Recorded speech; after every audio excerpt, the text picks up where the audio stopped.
खुलुमबाय लोगोफोर दिनै नोंथांमोननि गेजेराव मोनसे गाबथावाबो मिनिथावाबो मोनसे आङो भिडिअ लानानै फैदों ओमफ्राय नोंथांमोननि गेजेराव बेखौनो आं मोनसे लानानै फैदों आरोखि माने आं दिनै मा बुंगोन नोंथांमोननि गेजेराव जे आंखौ मानसिफ्रा बुंखुदों आरोखि नोंथाङाबो एबारनि फैबाय थानाय बिटिसि इलेक्सनावहाय बिजाथि महरै गसंदो बाहाय होनदों इउपिपिएलनिफ्राय नोंहाबो माने टिकेट बिदो होननानै आंखौ बुंहरदों आरोखि इउपिपिएलनिफ्राय प्रमद बर'निफ्राय टिकेट बिनानै नोंबो इएम गेलेदो भाइ आरो रायजो राजानि खामानि मावदो होननानै बुंहरदों आरो माने मानसिफ्रा थाथा होनो मानसिखौ थाथा होनो थाखाय माने बारा माने एसेल' क्लु नांगौ आरोना एसेल' क्लु नांगौ मोनसेल' फिसा गुदुंनिल' मोनसे माबा मोननांगौ आरोखि अब्लानो मानसिफ्रा गोबां खोथा होनो ना आं दिनैसिम सानफेरै खोनाफेरै बाथ्राफोरखौ दिनै आंखौ बुंहरदों आरोखि थारमाने बिथांमोना जागोन जेनेबा बिरोधि राजखान्थि हान्जानि डेट मिन्स हयथ' बिथांमोना बिपिएफनि जानो हागौ आरो बिथांमोना नङा जाय बिथाङा बुंहरदों आरोखि बिथाङा ओंखायनो आंखौ बिदि बुंहरदों आरोखि जे बिथाङा होनदों आरोखि आंखौ नाथाय बिथाङा नुवा खोमा आं दे आंखौनो मोनसे बेफोरबायदि सिंगल साइड आं जानाय भिडिअ बानाया मालाबाबो आरो बे आंनि थांखि नङा आंनि उद्देश्य नङा आं मानोना आं गासैबो मोननै मोनथामखौबाबो जे जायनो जे आपडेट होयो बेखौनो आङो लानानै नोंथांमोननि गेजेराव फोरमायनानै होयो आंनि उद्देश्यसो बेल'सो बेवहाय नों मा बाहायनो आहालाय मा जेन'बा सोर मा इउपिपिएलनि जानांगौ मा प्रमद बर'नि खि मोनजादोंनो प्रमद बर'नि गुन्दै जादोंनो इउपिपिएलनि गुन्दै जादों माबा जादों आंखौ बिदि बुंहरदों आरो जाम्बा जाम्बा खोथाफोरखौ मानो रायलायनो नाङा नोंथांमोनाबो नोंथाङासो जेनेबा पार्टि नों गवा जानो हागौ ओंखायनो नों दिनै अबेबा खोथा नोंनाव बिसायख'थि जादों खिन्थु जेखौ नोंगौ आं दिनै फोरमायदों दिनै हाग्रामा सारा जुदि नोंगौ बाथ्राखौ बुङोब्ला आं बेखौबो नोंथांमोननो फोरमायनानै होदों ना नोंथांमोना जुदि नोंसोरो आंनो माबा मोनसे भिडिअ पार्टिनि भिडिअ जुदि हगारजानो लुगैदोंबा नोंथांमोना आंनो माबा खालामहाय आंनो हर भिडिअफोरखौ हरगोन आं नोंथांमोननो फोरमायनानै होगोन बाहायलाय जों मा जों जाहैबाय मा भिडिअ क्रिएटर जों भिडिअ क्रिएटर जों भिडिअ होयो जों मिथिया जे जोङो गावखौ माला आं खुद आं गावखौ आं इउटुबार होनना लाया इउटुबार आं दि दिनै भिडिअ होबाय थादों आं दि इउटुब भिडिअ खालामो नाथाय बे इउटुबाराव गोलैना गोलैया बेखौ आं मिथिया आरो आं एक्सेप्टबो खालामनानै लाया बेखौ जास्ट आं भिडिअ क्रिएट खालामो आं भिडिअ क्रिएटर हिसाबै आं भिडिअ माने बानायो नोंथांमोननो इनफरमेसन होयो बेखिनिल'सो आंनि खामानिया बे आरो माने प्रमद बर'आ जुदि बुंदोंबा नोंथांमोननो फोरमायनानै होयो हाग्रामा सारा बुंदोंबा फोरमायनानै होयो सोरबा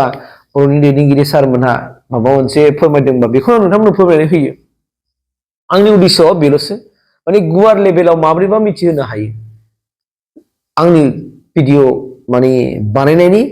आरो भिडिअ आपल'ड होनायनि मेन उद्देश्यआ बेनोल' जे आङो जाहैबाय मा अनलि फर माने गुवार लेभेलाव माब्रैबा प्रसार मानसिफ्रा मिथिसिननो हायो बेनि थाखायसो आं होयो जे आं नोंथां होननाय बायदि नङा जे आङो बेफोरबायदि माबादों आरो नोंथाङा जेखि पार्टिनिया जाथों मानो नाथाय आं बिदि पार्टियाव गैया दे आं खुनु पार्टियाव थायाखै आं नोंथांमोना आंनि एरियायाव सोंहर आंनि एरियाया जाहैबाय मा क'क्राझार जिल्लानि सिङाव थानाय दानि बिटिसिनि इएम उकिल मोसाहारि सारनि समस्तिनि आङो सोंहरबानो जाबाय बेवहाय नोंथांमोना जुदि पार्टिनि वार्कार्सफोर दङबा सोंहरलायबानो जाबाय जे आं बबे पार्टिनि मानसि मानोना आङो दा खुनु रावबो पार्टिजों आं सापर्ट खालामा माने भटखौथ' होगोन माने जेब्लानाखि भट होनांगौ बे समाव आं साननानै नायनानै बारखौ नायनानै बारहावाखौ नायनानै आङो भटखौ थुगोन खिन्थु बेवहाय माने पिक्साराव नोंथांमोना जुदि आंखौ मालाबा नुयोबा केमेरा खेबनानै आंनो हर नै उमुनि बिटिआव थांदों होननानै आंखौ फट' क्रेप खालामनानै आंखौ हर नै उमुनि मेन बिटिआव थांदों होननानै आंखौ फट' खेबनानै हरबानो जाबाय जुदि नोंथांमोना बिसास खालामाबा दा बेबायदि बुंनो नाङा मानोना आंहा बिदि थांखि गैया उद्देश्य गैया आं सिमांबो नुफेरखायाखै दिनैसिम सिमाङाव सानफेराखै जे आङो इएम जानो बा आङो बिदि पलिटिकेलाव हाबनानै लिडार जानायनि सिमां गैया आंहा जास्ट आं भिडिअ क्रिएटर हिसाबै आं भिडिअखौ माने होयो मानि थाखाय होयो नोंथांमोन खिन्थाखाबाय जे माब्रैबा बे भिडिअखौ गुवार लेभेलाव मानसिफ्रा नुयो आरो बे आयदानि सायावनो माखासे बाथ्राखौ जेन' आं बुंस्लिबनानै नोंथांमोननो फोरमायनानै होनो हायो आंनि उद्देश्यआ बेल'सो आरो बाखि जेबो गैयाना मानोना नोंथांमोननोबो फोरमायनो लुगैयो जेरै निउसफ्रा जेरै माबा खालामो आंनि बे इउटुब चेनेलनि भिडिअनि कन्टेन्टआनो निउस एन्ड पलिटिक्सखा निउस एन्ड पलिटिक्स केटेगरिया आं फुल ब्लग नङा माबा नङा निउस एन्ड पलिटिक्सआव आं लानानै जास्ट बेनिखायनो नोंथांमोननो इनफरमेसन होयो दा खौरां हिसाबै आं नोंथांमोननो फोरमायनानै होयो बेल' बाद बाखि आं लिडार जानायनि आसा गैया टारगेट गैया सिगाङाव दंमोन खोमा नाथाय बेबायदि टारगेट गैला आं दा गैया थारमाने माने जा हायो सिगां समनिफ्राय जेरावनाखि आं दुलाराय बर' फरायसा आफादाव एसे एनै थाबोबाय सेक्रिफाइस खालामबोबाय बेयावनो आङो दुलाराय बर' फरायसा आफादाव जा एसे थाबोनानै गुसुं सम होदोंमोन आं बे समावबो बुंखादों आङो राजखान्थियाव खुनु राजखान्थियाव थानाय आं खामानि मावा होननानै आं बैनिफ्रायनो आङो ओंखारबोखादोंमोन माने न'आव थाफैनाय समाव नाथाय उनाव माखासे समफोराव आङो राजखान्थियाव थादोंमोन माने बड'लेण्ड मुभमेन्टनि जस फैनाय समाव बे समाव थादों जा हादों दैदेनदों बेनिफ्राय जेब्लानाखि बिटिआर सुक्ति जाबाय